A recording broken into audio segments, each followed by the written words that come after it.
hati, harum semangat di Taman Sari. Dari Malaysia dan Indonesia hadir berbagi. Mari kita saling menginspirasi. Alright, without further ado, please join me in welcoming our speakers, Miss Amelia Salsabila. Welcome to the stage, please. Mr. Cahya Dani Rahman, Mr. Naif Farhan, Miss Anna Soleha, and Miss Nita Viviani Nurhanifah. We are grateful to have each of you here today. Please give a round of applause for them to join us on the stage.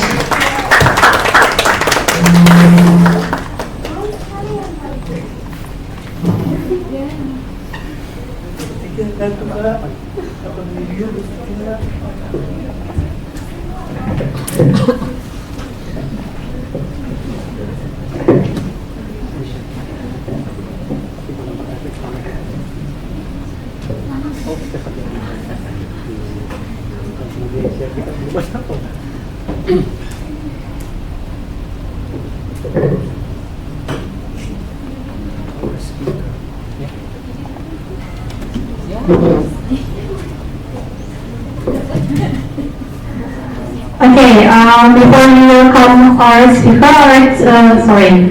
before we begin, allow me to introduce our esteemed speakers. The first speaker will be Miss Amelia Salsabila. She is a student of Master of Economic of Development of the University. The second speaker is Mr. Cahya Dani Rahman, a student of Master of Economic of Development of the University. The third speaker would be Mr. Naif Farhan, a student of Faculty of Business of University Technology Mara. The fourth speaker is Anna Soleha, a student of Faculty of Business and Management of University Technology Mara. And the last but not least, the fifth speaker is Miss Nita Viviani Hanifa, a student of Universitas Muhammadiyah Yogyakarta. So, we will start the presentations from our speakers. Each speaker will have 10 minutes for their presentation, and at the end of the session will be followed by a joint Q&A session. I encourage you to take notes and prepare your questions for the discussion. Alright, so without further ado, let's begin with our first speaker.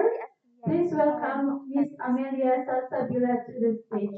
Please give a round of applause to Miss Amelia. Miss Amelia, the floor is yours.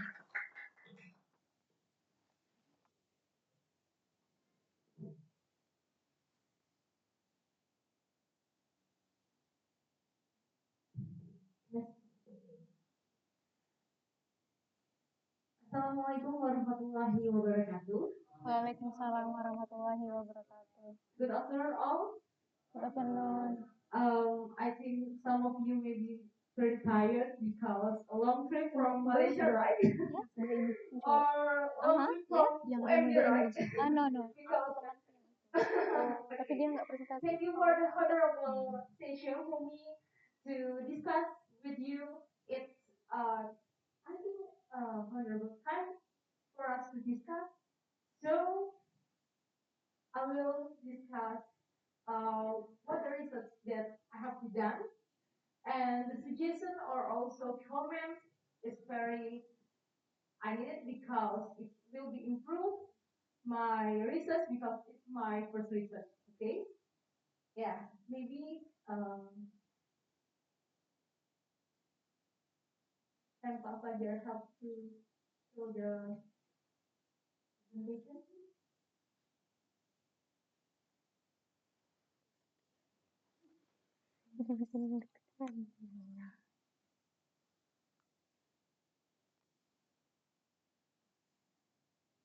Okay, for this session, I would like to present about the exploring asymmetric effect of Islamic banking financial of Islamic commercial bank and also Islamic business unit of on Indonesia economic growth, or we can call it BUS or US in Indonesia. Okay, WUS is financial, is Islamic Commercial Bank, and also UUS is Islamic Business Unit. Okay.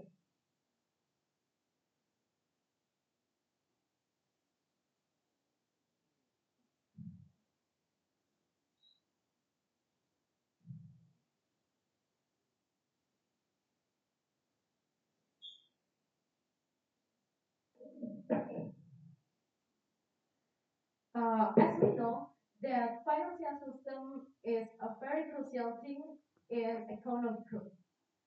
And how to explain about it? The effect of financial to the economic growth can be explained by two channels. There are entrepreneur and also consumption. For the entrepreneur, as we know that Schumpeter states that credit would make it easy for the entrepreneur to do a new idea or do new innovation, right? And consumption, like Ken states that maybe Ken explicitly said about it, but Ken states that aggregate demand will be boost the economic growth.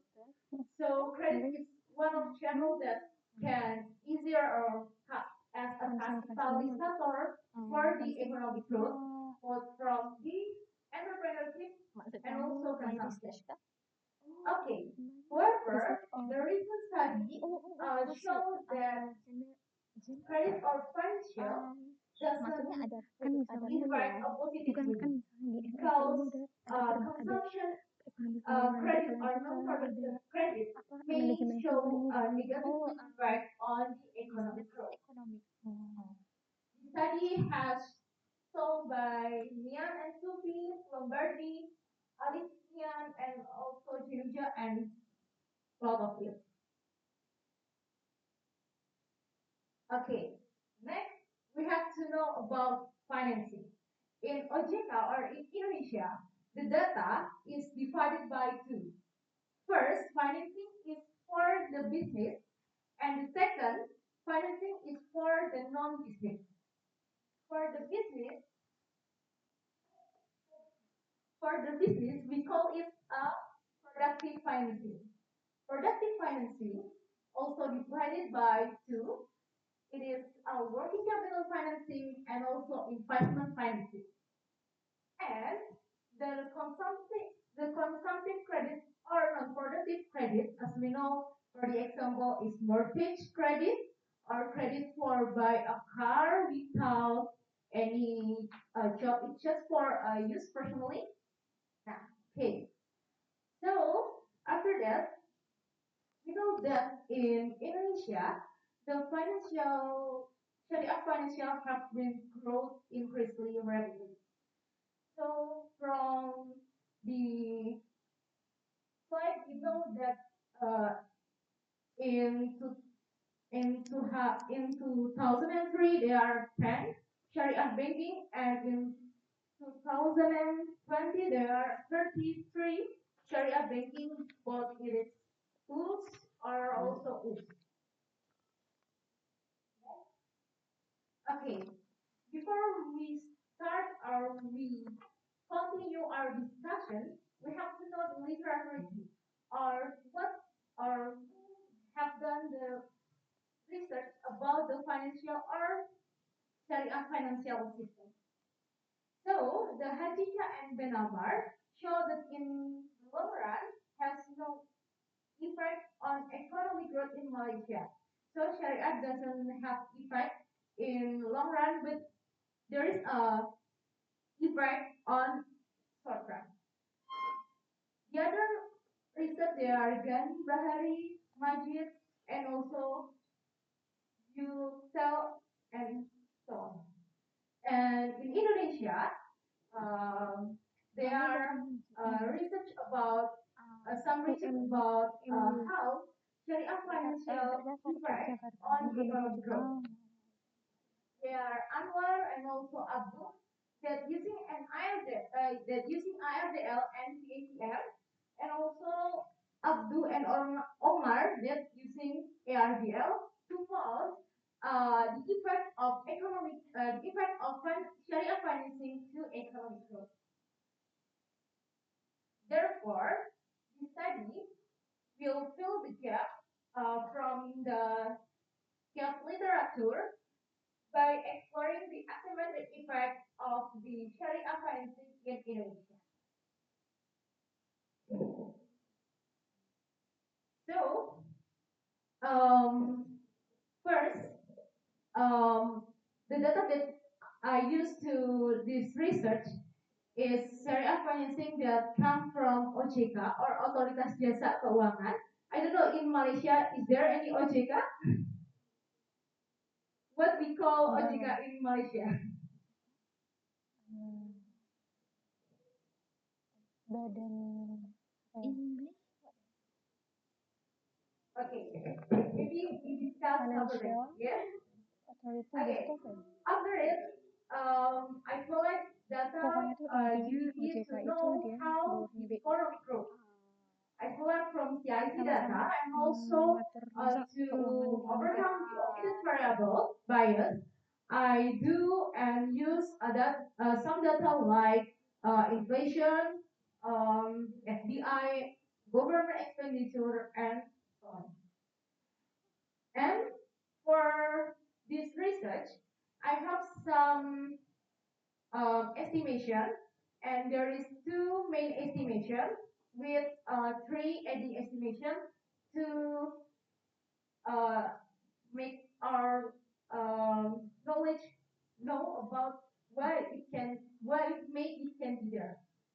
And before I perform the estimation, I have to perform a stational assessment with SL that proposed by Cleveland, and also I have to set the stationarity because when we have a variable that its stationary Excuse me, Miss Amelia, your time is only 2 minutes left.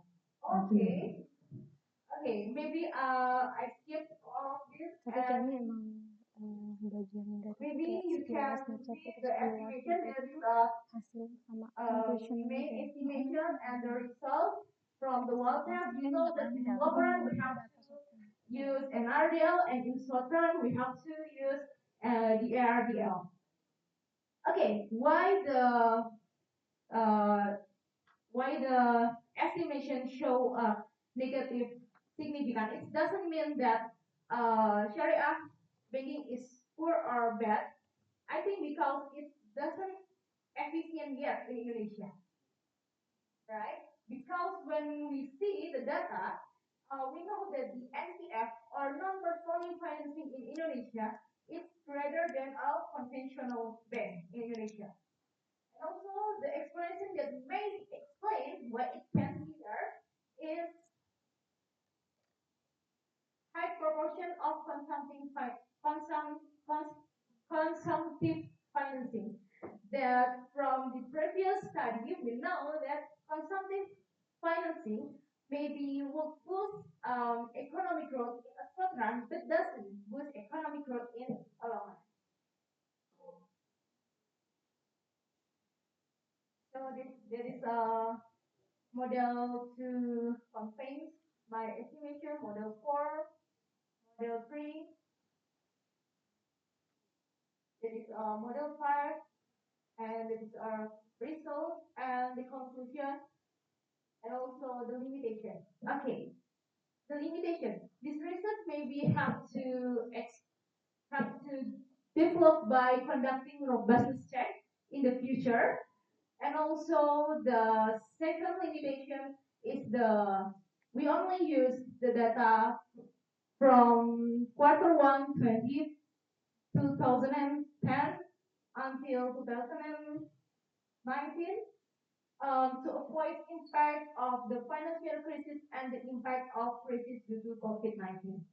So if you can run data with more longer sample, it would be called better. Okay, thank you for. Maybe it's time for the moderator. Please give round of applause. Thank you, Miss for your insightful presentation. Okay, so next we will move to the next speaker, Mr. Cahya Danuratnam. The floor is yours. Thank you.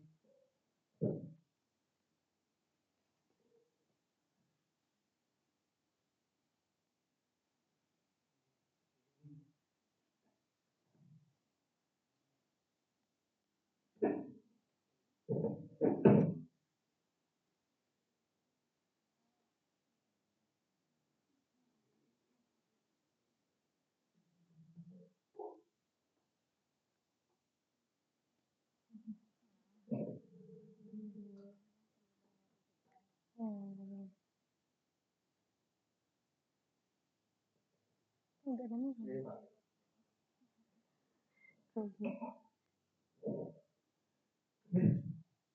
Good afternoon, ladies and gentlemen. Uh, Thank you for the opportunity for us to speak in this amazing event. My name is Cahya Danur Rahman, and today I will present our research authored by me as well as my co-author Rizky Amelia and Ignatius Tupensoga. Our paper is titled Quantifying Household Greenhouse Emission and Determinants in Indonesia, Jabodetabek area, one of the largest metropolitan cities in Indonesia. Model. The main purpose of our study is first to quantify the energy emission produced by household and also to analyze the factor that affect household greenhouse gas emission. Why does this need to be researched? Keep in mind the increasing of GHG emission has become a global issue and must be resolved together. Household, as the one of economic actor, contribute about 60% of GHG emission through by consumption activities. In this case of Indonesia, GHG emissions are increasing every year. So this increase needs to be a common concern for the government of Indonesia. And judging from the area of residence, Badan Pusat Statistik BPS, the Statistic of Indonesia, released that urban residents have 51.14% more monthly per capita expenditure than rural residents. Therefore, urban areas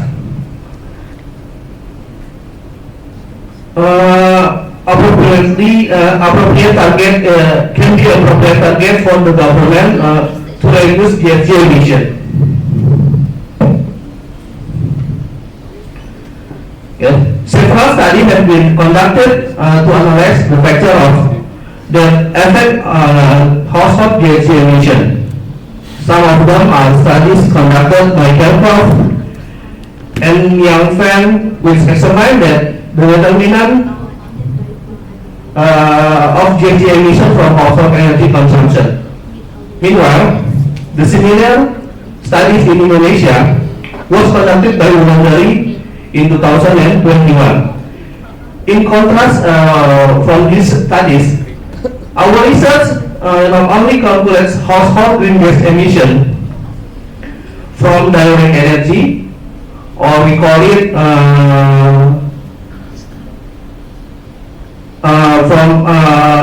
indirect energy, the energy from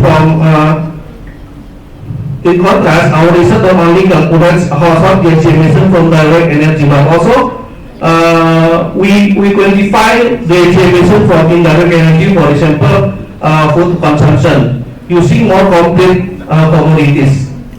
And in addition, not many similar studies have been conducted in Indonesia, especially in the metropolitan area in Indonesia.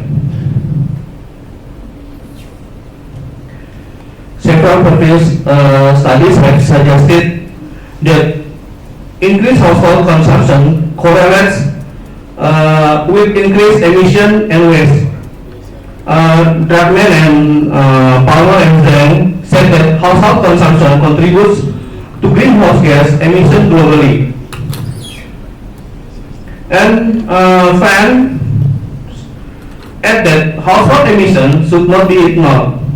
So, based on some previous literature, there are several factors that affect household GHG emission, including first, gender of household head.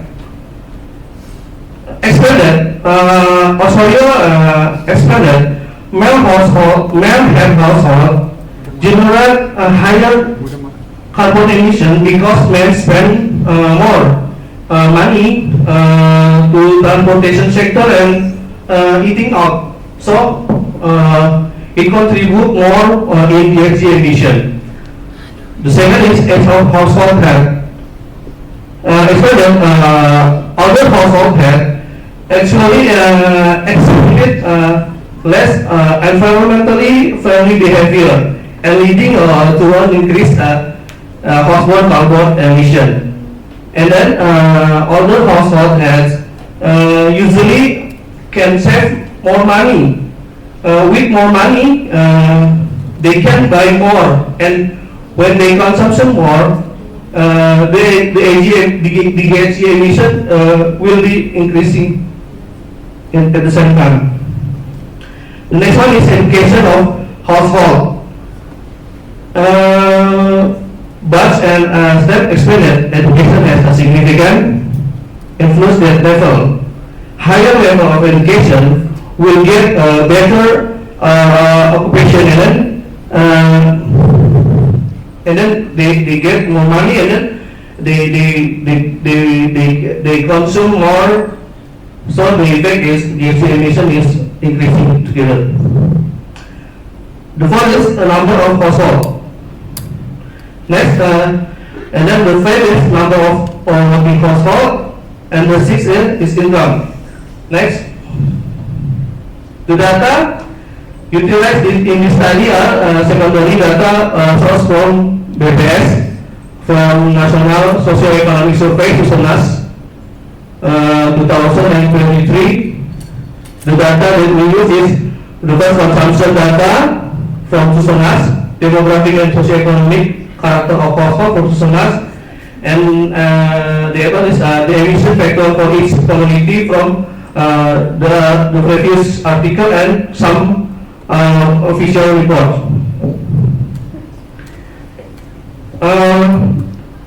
The history conducted consists of two steps. The first is quantifying greenhouse gas emission, and the second is conducting a regression analysis. To quantify GHG emission, the formula that we use is from the slide. We can see that GHG emission is equals to sigma of multiplication of total consumption and its factor emission factor for its commodities. As a result, we get the GHG emission for its household. Sorry, Mr. Chanya, your time is 2 minutes left. Okay. Thank you. Okay. Next, for the next session will be explained by my partner, this from Ms. Rizky.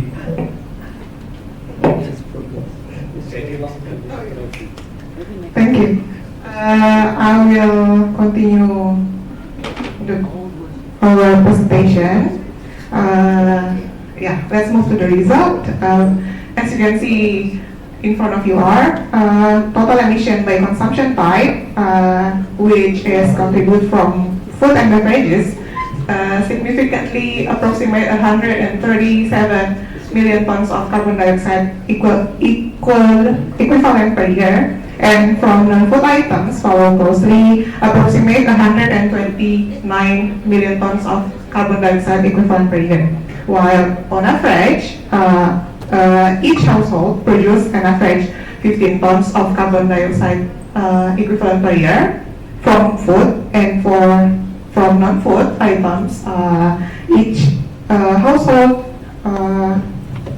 contribute to annual emission are 14 tons of carbon dioxide equivalent per year. So next. In terms of specific commodities, that the largest contributors from non-food items were electricity and gasoline, like you can see in front of you. And electricity alone accounted for 57 million tons of carbon dioxide equivalent per year. And on the food side, fish and beef were the biggest contributors, with fish emission 32 million tons equivalent per year, carbon dioxide equivalent per year, and beef at 31 million tons.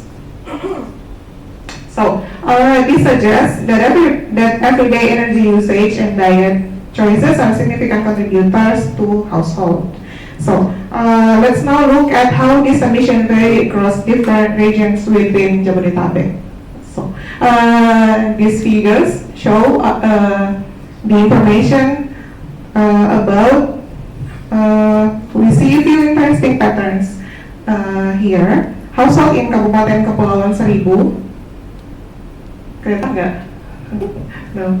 Kabupaten Kepulauan Seribu produce the lowest non-food emission. How can I? Kabupaten Kepulauan Seribu. Ini. This one has the lowest contribute the lowest non-food greenhouse gas emission in a year, while North Jakarta contribute to biggest food and beverages greenhouse gas emission, and South Jakarta contribute to the biggest total emission in a year. So that's the descriptive part of our paper, and then let's move to our regression analysis result. So our regression analysis identified several key factors, which is 6 factors: household age of household headed, education, household size, and income. 6 of these factors is significantly contribute to greenhouse gas emission in household consumption. Because the time is limited, so I should move to conclusion. So, conclusion, first, food and beverages make up a large part, contributing around 138 million tons of carbon dioxide equivalent per year from food, and non-food 129 million tons per year. So, and next, the factors that affect emission from household consumption are household expenditure, gender, age, education, level of household head, and household size. Next, to wrap up our paper, this is several policy recommendations that we can give. First, program promoting energy saving behaviors and the use of energy efficient appliances need to be intensified to reduce emission levels. And the second, since food and beverages are basic human, instead of drastic reductions, emission can be minimized by promoting consumption behavior that align with actual needs, and thus reducing both emissions and waste. And the last, let's consider our limitation in our paper. Our study focuses on specific items, which is food and beverages, and non-food items like energy like gasoline and electricity. So expanding to include a wider range of products like ready-to-eat foods and etc. could give more complete view of how household consumption patterns affect emissions. That's all our presentation. Thank you. Assalamualaikum warahmatullahi wabarakatuh. Thank you, Mr. Chandra and Ms. Kim, for your insightful presentation about factors that affect emission of household consumption. Yeah. Okay, we will move to the next speaker, Mr. Naif Farhan. Please, the floor is yours.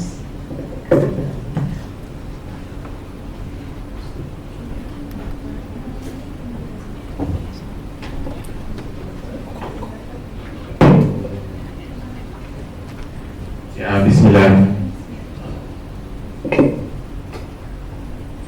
Ya, Bismillahirrahmanirrahim. Assalamualaikum warahmatullahi wabarakatuh. Okay, first of all, I feel honored to be here. Okay, this is my first time being in Indonesia. Okay, Yogyakarta, and it's a very beautiful place. Okay, what I see is Indonesian people really appreciate batik. Okay, I see batik everywhere. Okay, and I'm very amazed with that. Okay, so first of all, let me introduce myself. My name is Naif Farhan Rizalwali, and I'm a student of Institute of Graduates, UITM. So what I will present is my research is currently work in progress. It's not a complete research.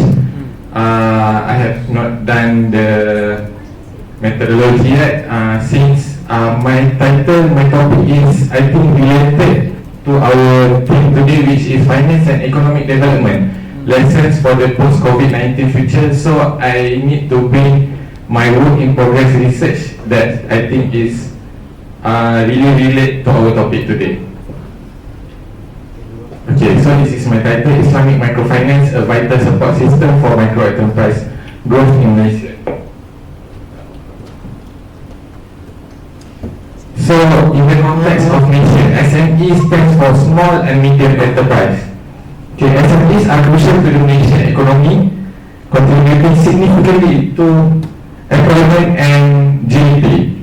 The classification of SME in Malaysia is based on two main criteria, which is annual sales turnover and number of full-time employees. I think the concept of SMEs in Malaysia and Indonesia is just the same, right?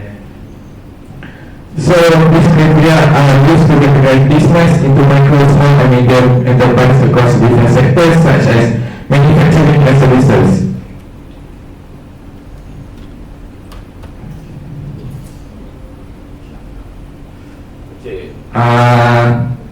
Moreover, it outlines substantial during COVID-19 and movement control order. They suffered substantial operational fallout that brought to the fore the immediate immediacy of efficient financial support system.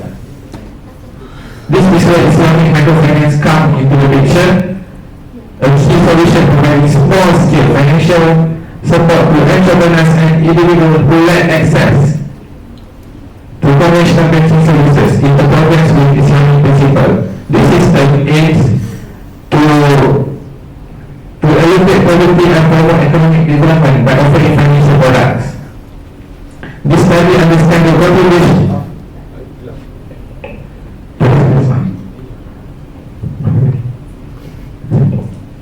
This study aims to elevate poverty and promote economic development by offering financial products that are Sharia compliant. In other words, this study understands the contribution of assessing Islamic microfinancing in determining and enforcing the performance of micro enterprise to support national policies that create productive ecosystems for entrepreneurship. The micro enterprise sector has been the cornerstone of Malaysian economy, contributing greatly to economic growth, job generation as well as income development. However, this sector has been hit hard during COVID-19 and movement control order.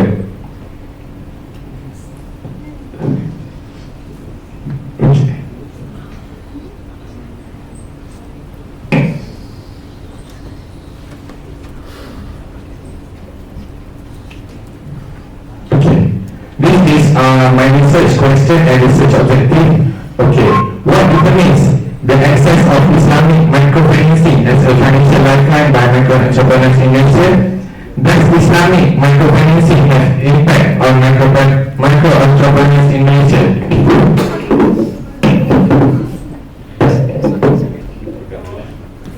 Okay.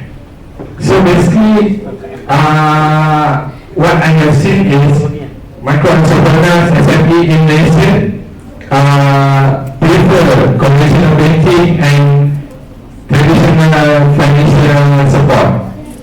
Okay. They have lack of awareness on Islamic microfinancing. I'm not sure whether micro entrepreneurs in Indonesia have knowledge on Islamic microfinancing in Indonesia. Okay, so the objective of my research is to identify the determinants that influence the access of Islamic microfinancing by micro enterprises in Malaysia, also to evaluate the impact of Islamic microfinancing on the performance of micro enterprises in Malaysia.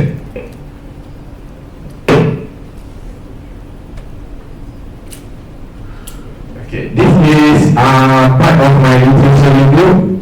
Okay, basically is my dependent variable. Okay, micro enterprise characteristic. Okay, based on the Hidayah and Ashari, in this regard, it is essential to analyze micro enterprise characteristic in exploring the dynamic between access to Islamic microfinancing and its relationship with business performance. Financial and business practices. From my experience of borrowing history and the repayment behavior also limits or widens access to Islamic Sharia microfinance. Awareness and knowledge. Okay, according to Worldly, a vast majority of micro entrepreneurs, especially from the informal or conventional sector, may not be aware of Islamic mechanism available for their financing directly as a result of low access to financial literacy and in general having very little previous exposure to formal in financial service. Okay, this is my research methodology. A quantitative research design is used in the study to exploring relationship between Islamic microfinancing and micro enterprise performance among Malaysian enterprise. In general, research using quantitative methods was conducted due to appropriateness of quantifiable data for analysis and establishing statistical connections between factors. So basically, I'm using primary data. I need to collect data from SMEs entrepreneurs. So my process is by population and sample. The unit of analysis for this research is micro enterprise in Malaysia. The population of internals now involve all the micro enterprise operating in Malaysia. Micro enterprise tend to be defined as a small in terms of employees and annual turnover. Next is data collection methods. A structured questionnaire is formulated as the main primary data acquisition tool. The questionnaire is developed according to the research objectives, arbitrary rules, and theoretical framework as well as relevant factors related to Islamic microfinance.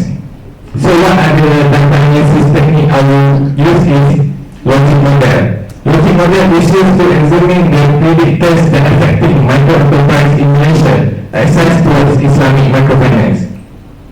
The study used propensity scoring to control potential selection bias and compare the outcome of micro enterprises that benefit from Islamic microfinancing with those that did not.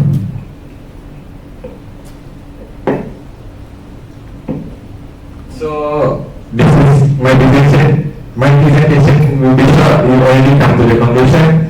Okay, this research could potentially serve as a foundation to understand and improve the financial ecosystem for micro enterprise in Malaysia. Hence, by examining the determinants that affect access to Islamic microfinance as compared with conventional ones for micro entrepreneurs aspect, the study provides territorial information on how we can optimally utilize financial resources formulated for growth and resilience. Understanding this aspect are vital example, with the purpose of policymakers and financial institutions to gain insight on how they can help improve in terms of extending coverage outreach as well as more effective initiative for Islamic-based microfinancing programs. Increased access to such financial capital can be quite useful in the ability of microenterprise to remain scalable and support growth. Something needed for realizing sustainability in nation continued development. Thus, the research will also contribute to evaluate empirical evidence on the effectiveness of Islamic microfinancing in Malaysia. Those two formats in will result return on asset, profitability, self-growth, and employment growth also. Consequently, the results will provide some useful information from real-life analysis that can attest to the contribution of Islamic microfinancing as driving factor for enhanced business. As a result, this can assist financial institutions to developing their products to better serve microenterprise and allow them to make the best use of available assistance. So that's all from me. Thank you, Mr. Farhan, for your insightful presentation. Okay, now we will move to the next speaker, Ms. Anna Sorehan. The floor is yours.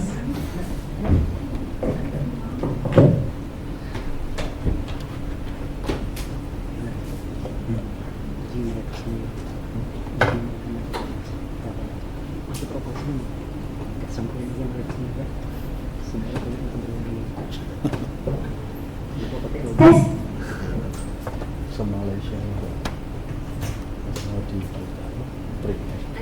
Assalamualaikum warahmatullahi wabarakatuh, and a very good day to everyone. Are you still okay? Yes, I can see some of you looks like sleepy and tired. Maybe after lunch break, everyone is already tired, but can I get a hi from you? Okay, thank you. I hope you are with me because I am presenting on critical topic, the impact of climate change, economic condition and government policies toward food prices in ASEAN countries. I am Anna Sorehan binti Jailani, and I am honored to present this research supervised by Dr. Rashida Osman from the Faculty of Business and Management, UITM.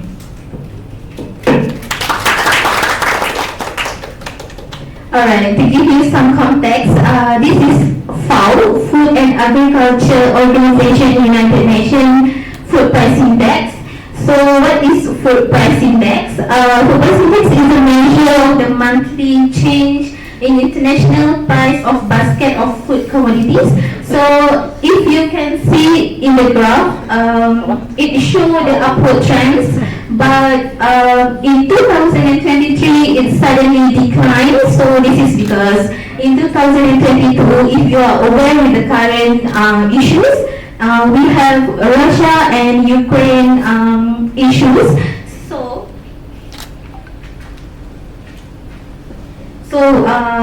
with the conflict between those countries, as Russia and Ukraine is a major exporter of wheat, so this disruption in trade somehow led to the price spike in these commodities. But in 2023, it suddenly declined. This is because of thanks in increase part of global grain productivity production supply. So the country like Argentina, Brazil and US had better in harvest, which increased the availability of key crops like wheat. So we don't depend on Russia and also Ukraine anymore.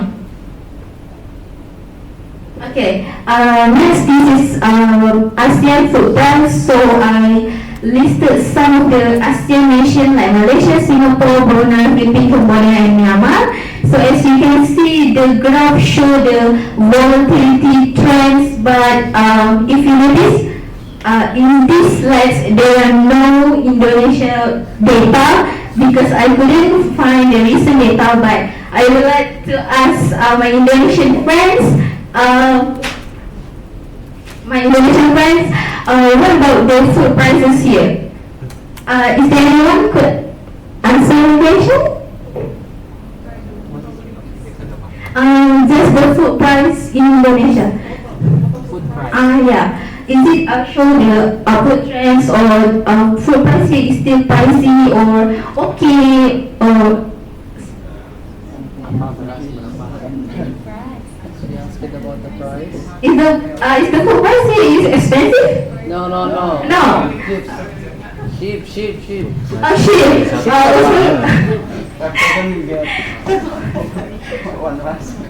Okay, alright. Thank you everyone for your participation.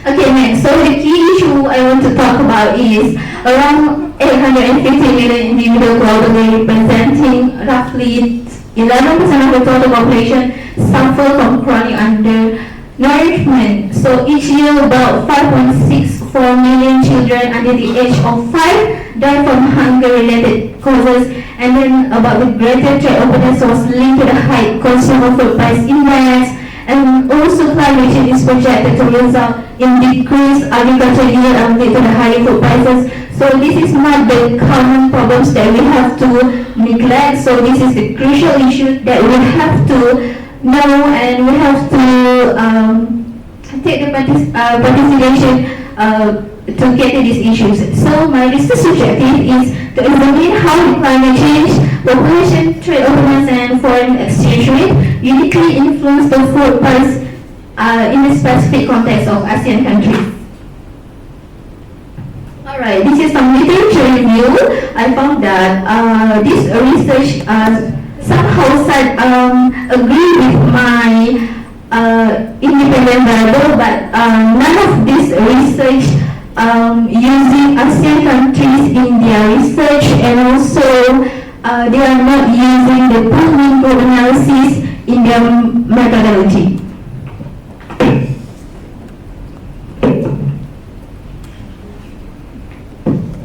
Alright, so this is my methodology. I collected the data annually from the World Bank, World in Data, and also IMF. And then I used the pooling group PMG estimated analysis because I'm using the dynamic panel data models. So there's balance both short-term and long-term dynamic across the countries. And I use the food production index as proxy for my dependent variable, which food price increase. So this is my expected equation. Alright. I also use the IPS, ADF, and pre-params to determine whether the variables are stationary or not. Alright, this is my unit root test. So the result is we can conclude that all the variables are stationary at order 1. So this is my pooling group result. In the long run, the coefficient for climate change and trade openness is negative and statistically significant at 1%, and then the coefficient for foreign exchange rate show positively but not statistically significant at probability, but population is significant at 1% level of significance and then have positive impact towards the food production index.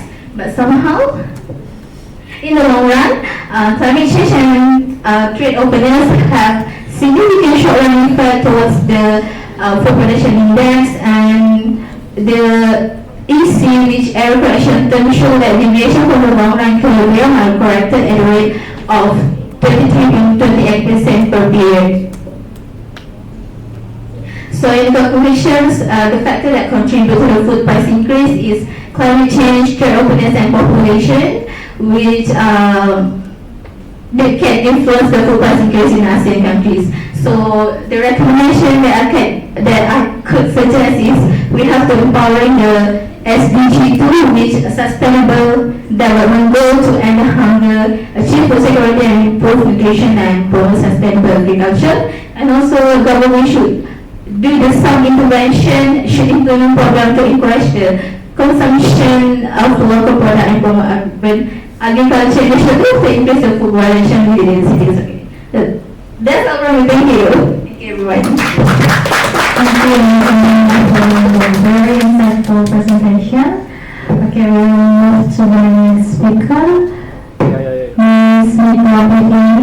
floor is yours.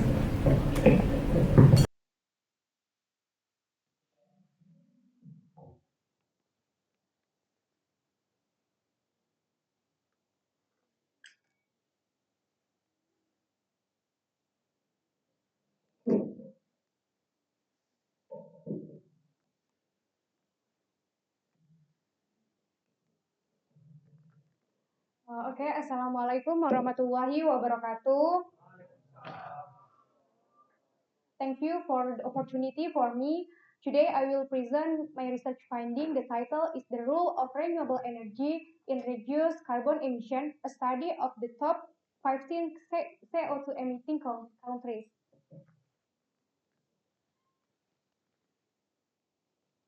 Okay, as we can see outlined in this research, the first highlight, introduction, objective, analyze, result and discussion, conclusion, and recommendation. Okay, the first chapter is highlight. Rising levels of carbon dioxide in the atmosphere pose a significant challenge by contributing to the global warming. Renewable energy is essential in addressing this issue as it significantly contributes to reduce CO2 emission. This research aims to analyze the impact of renewable energy on CO2 emission in the 15 leading CO2 emitting countries. This study used a fixed effect model or FEM approach. This research finds that increased consumption of renewable energy leads to a significant reduce in CO2 emission. The dependent variable is CO2 emission. Moreover, the examination includes several independent variables to assess the impact of factors such as renewable energy consumption, GDP representing economic growth, urban population, and access to electricity on CO2 emission. Okay, the next chapter is introduction. Climate change is a serious global issue. Climate change is phenomenon is largely driven by rising levels of carbon dioxide in the atmosphere, which contribute to global warming. The main source of increased CO2 refers deforestation, agriculture, urbanization, and industrialization. Impact climate change in prior sustainable development goals, SDGs 13 focus on urgent action to combat climate change. Fact, in 2023, the worldwide average atmosphere CO2 concentration hits a new height of 419.3 parts per million. We can see countries, the largest CO2 emitters in the world are in India, China, and United States. The color is red. Okay, to achieve SDGs 13, it is crucial to implement energy alternatives that are both renewable energy and cost effective, as highlighted by SDGs 7. The transition to a green economy characterized by low carbon emission, research efficiency, and social inclusivity is crucial for achieving 4 SDGs. What is green economy? A green economy supports a sustainable and fair approach to the production, trade, and consumption and distribution of economic and social benefit, with a strong focus on environmental stewardship. Okay, this research is uh, aimed to analyze the impact of renewable energy consumption on CO2 emission in the 15 leading CO2 emitting countries from 2014 to 2020. Okay, analyze data used in this research. The panel data include a sample of the top 15 CO2 emitting countries, include China, United States, Russia, Indonesia, Japan, Germany, Mexico, Turkey, South Africa, Vietnam, Italy, United Kingdom, France, Malaysia, and Spain. These countries were selected based on the data availability and complete data during the study period. The dataset cover a 7-year period from 2013 to 2020 result in a total of 105 observations. Data for all variables were obtained from World Development Indicator. Okay, methods in this research estimate regression as we can see in this slide. Okay, after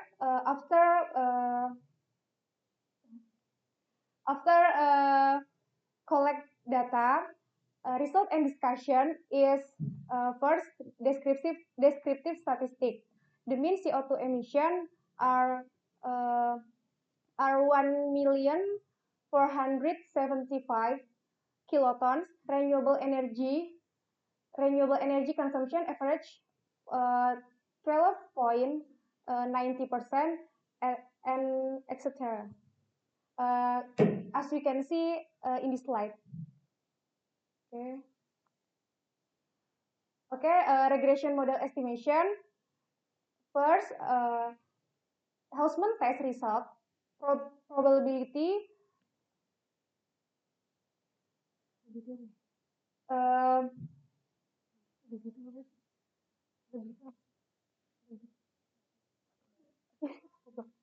for 0.00, then the fixed effect model approach is the best. Look at table. 1% increase renewable energy consumption, reduce CO2 emission. Look at fixed effect, and then increase 1% GDP will increase CO2 emission, and then urban population increase 1%, reduce CO2 emission, and then access to electricity does not significantly affect CO2 emission. Consumption of renewable energy surge significantly reduce carbon emission because, as we know, renewable energy source such as solar electricity, wind power, for example, harness natural process compare with base carbon fuel, and then conclusion, renewable energy is low carbon, minimizing carbon emission like greenhouse gas. And then GDP growth increase carbon dioxide because, as we know, increased industrial activity, infrastructure development, and vehicle use contribute to higher CO2 level. Growing economy require more energy supplied by renewable energy source, including gasoline, oil, and and all of source increasing emission. Excess urban population reduce CO2 emission. This is very possible when a country develops infrastructure and technology that is more efficient and environmentally friendly. Additionally, urban area also offer many services and amenities reduce energy use per person. And then access to electricity not effect on CO2 emission. The impact of electricity on CO2 emission depends on the energy mix, efficiency measure, economic structure, and development level with renewable energy. Okay, and then conclusion, empirical findings show that renewable energy are significant negative correlate or reduce CO2 emission and GDP, and then urban population and GDP positively increase CO2 emission, and then urban population reduce CO2 emission and access electricity not influence on CO2 emission. Several recommendations in this research. The first, priorities renewable energy investment, and then enhance urban infrastructure efficiency. Third, promote environment-friendly technologies, and then implement comprehensive energy policies, support sustainable economic growth, and then global climate objective. Thank you for your attention. Wassalamualaikum warahmatullahi wabarakatuh. Thank you, Ms. Nisa, for your very insightful presentation. Okay, so can we begin first give a round of applause to all speakers. Alright, as the presentation has come to an end, now we will move to the next section, which is the Lebih apa Q&A. more? I encourage the audience to ask 2 questions only to our speakers. Please raise your hand and I will call on you to speak. When asking a question, please state your name and your affiliation. Please be reminded that the Q&A will only last for only like 10 or 20 minutes. So we will open only for 2 questions. Okay, so audience who have questions, please raise your hand in 1, 2, 3. Any questions?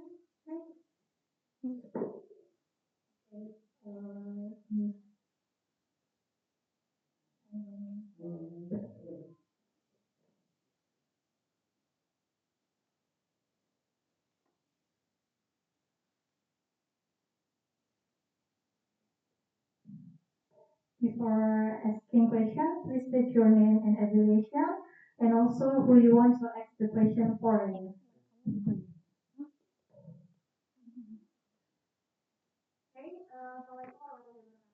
Waalaikumsalam warahmatullahi wabarakatuh. I'm from Register of Economic Development in UGM. I would like to ask a question for Ms. Anna in regard to the impact of climate change, economic condition, and government policies toward food price in ASEAN countries. I found that from your research, it's very interesting that you mentioned that trade openness influenced food price increase in ASEAN. So I would like to ask, in regard to your opinion on that, as we are ASEAN countries, should we still open our trade into liberalization, or should we focus on self-sufficient food in regard to combating climate and improving food security in our country? So should we still open for trade liberalization? On your opinion. Okay, thank you.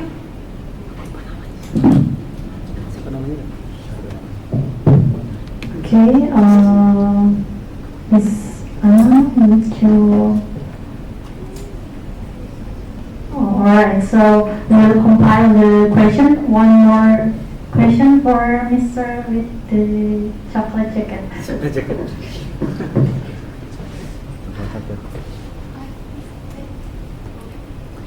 Me, yes. Not you. Do you have question? Oke, bismillahirrahmanirrahim. Assalamualaikum warahmatullahi wabarakatuh. Good morning and good afternoon, everyone. So I feel we must be keep the good morning our spirit. Okay. So my name is Anggi Aprizal. So basically I'm from the Master of Economics, University Muhammadiyah Jakarta. So I am batch 1. Okay. So still the thesis the same of all the participants and all the speakers here. So basically we have the similarity the question to all the speaker, but I'm sorry that I'm forgetting all the name of the speaker. I'm sorry. So I don't know, but I think all the speaker is the like the connecting to all the speaker. So the first question is about what is the reason why you choose this variable. Example, the first speaker, his name sister. Yeah. I see your slide is talk about the macroeconomic variable, right? So what your reason you took it, the first one? So the second is this is the same all the speaker. The second question is the why you use the research like brother this the middle economics. Yeah, why you use logic? Why is another research methodology? Because as we know what we must be make a strong reason why you choose the independent variable or independent variable. We must be strong. What your reason is? Include the research methodology. I think this the simple questions, but the impact the power of your research, right? I think this is our question. Thank you. Wassalamualaikum warahmatullahi wabarakatuh. Thank you for the questions. So which one will answer first? So let me summarize the question for the first one from Ms. Rahma. It's about the trade openness related to the factors that affect food, right? Is that on Ms. Anna's opinion regarding the ASEAN countries? On your opinion, it is okay to open for the liberalization or self-sufficient for the